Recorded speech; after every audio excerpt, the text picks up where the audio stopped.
हमारे साथ बातचीत करने के लिए महाराजगंज की गायनोलॉजिस्ट तरन्नुम सुल्ताना जी हैं। हम इनसे वुमेन्स डे पर बातचीत करेंगे और इनके संघर्षों के बारे में जानेंगे। मैम, सबसे पहले डायनामाइट में बहुत बहुत स्वागत है। बहुत बहुत स्वागत है आज की सभी नारियों को। इस अंतर्राष्ट्रीय वुमेन्स डे पे मैं सभी नारियों को बधाई देती हूँ वुमेन्स डे के लिए। और जहाँ तक नारी की बात है, वो नारी जितनी भी नारियाँ हैं इस समाज में सभी संघर्ष करके ही आगे आती हैं। लेकिन समाज का ये दुर्भाग्य है कि आज जो हम लोग की फील्ड डॉक्टर्स में जो पैदाइश होती है, वो लड़कियां अगर पैदा होती हैं तो परिवार बहुत खुश नहीं होता है। वो इसलिए नहीं खुश होता कि वो लड़कियों को पसंद नहीं करता है। समाज का ये रोग है कि समाज में दहेज रूपी जो दानव बैठा है वो आजकल की महिलाओं को दुखी करता है। मेरी समाज से ये अपील है कि अगर वो दहेज को इस प्रथा को ख़त्म कर देंगे तो कोई भी नारी पैदा होने पे या कोई लड़की पैदा होने पे कोई भी औरत दुखी नहीं होगी।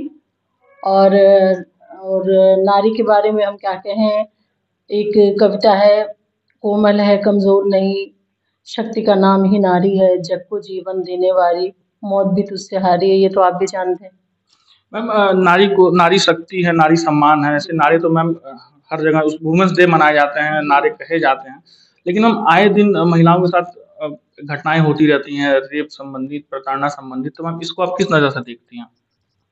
नज़रिया ये है कि आजकल जो समाज में ये हो रहा है कि पुरुष प्रधान समाज हो गया है और घर में ये एजुकेशन हर बच्चे को बचपन से ही एजुकेशन देनी चाहिए कि समाज में लड़कियों की इज्जत करें। अगर वो आप पहले से ये उनको शिक्षा देंगे कि अब लड़कियों की इज्जत करें तो धीरे धीरे ये इनके दिमाग में ये बैठ जाएगा कि हाँ, लड़कियों की इज्जत सड़क पे चलेंगी, चाहे वो कपड़े पे व्यंग करते हैं, कभी उनके चलने पे। लड़के बाहर जाते हैं तो माँ बाप इतना इंतज़ार नहीं करते जितना लड़कियां बाहर जाती हैं। तो वो इंतज़ार क्यों करते हैं? क्योंकि उनके अंदर ये भय रहता है। क्योंकि आप भी देखते हैं सारे निर्भया कांड हो, कोई भी कांड हो, ये क्यों हो रहा है? क्योंकि एजुकेशन की कमी है।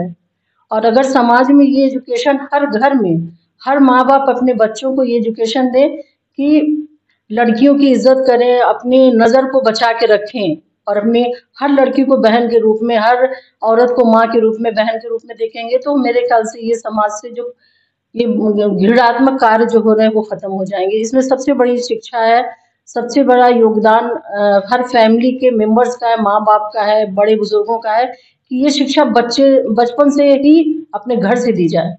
मैम, पहले के मुकाबले आज का ज़माना बहुत मॉडर्न हो चुका है। तो आजकल के जो युवा हैं, यूथ हैं, चाहे जेंट्स हुए चाहे लेडीज़ हुए, गुड टच बैड टच के बारे में मैम बहुत ज़्यादा वो नहीं करते। मतलब इस बारे में मैम कुछ?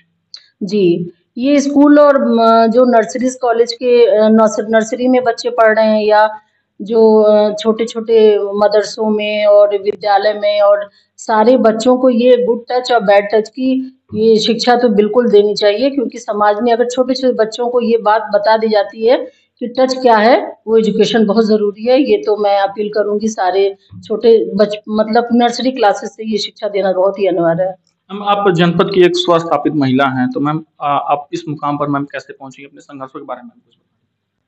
संघर्ष क्या है? हर महिला संघर्ष करके ही आगे बढ़ती है, जो भी करती है। मेरा संघर्ष क्या है कि मैंने पढ़ाई की, फिर पढ़ाई करने के बाद मेरी बड़ी सिस्टर थी डॉक्टर सुल्ताना, महाराजगंज की वरिष्ठ डॉक्टर थी, और मेरी शादी के दिन ही उनका देहांत हो गया था, एक्सीडेंट हो गया था। उसके बाद हमें यहाँ आना पड़ा। यहाँ महाराजगंज में पहले कोई भी डॉक्टर्स नहीं थी। उनके बाद डायरेक्ट यहाँ पे बहुत ही मतलब गाँव जैसा था माहौल। कोई डॉक्टर नहीं, कोई मतलब मेडिकल सुविधा नहीं थी, बहुत ही परेशानी थी। उस स्थिति में ना कोई ओटी था, एक डॉक्टर भरतलाल थे सर्जन। उसके बाद यहाँ बहुत लोगों को बहुत कष्ट उठाना पड़ा था। तो धीरे-धीरे यहाँ पे इस फील्ड में आते हुए, लोगों की सेवा करते हुए, अपनी दीदी के पद चिन्हों पे चलते हुए समाज ने हमें सेवा का मौका दिया और हमने समाज की सेवा की, और वो सब आप सबका साथ है जिसकी वजह से। वुमेन एम्पावरमेंट पे 2-3 बातें जो आप बस देना चाहें संदेश में?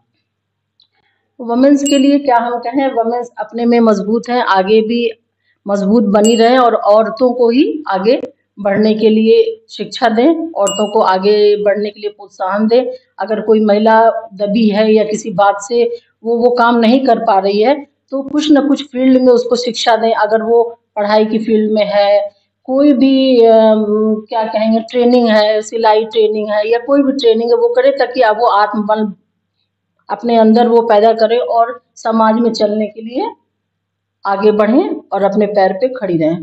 एक गंभीर सवाल मैम, आजकल जो रिश्ते जुड़ रहे हैं, जो नई-नई शादियाँ हो रही हैं, चाहे लव मैरिज हुआ, चाहे अरेंज मैरिज हुआ, मैम वो रिश्ते बहुत जल्दी नाज़ुक हो जा रहे हैं, बहुत जल्दी टूट जा रहे हैं। तो मैम इसके पीछे क्या कारण हो सकता है मैम? इसको आप कैसे वो करेंगी? देखिए, फिर वही टॉपिक आता है कि जैसे हमने आपसे कहा कि हर माँ-बाप को चाहिए बच्चों को लड़कों को ये शिक्षा दें कि लड़कियों की इज़्ज़त कैसे करनी चाहिए।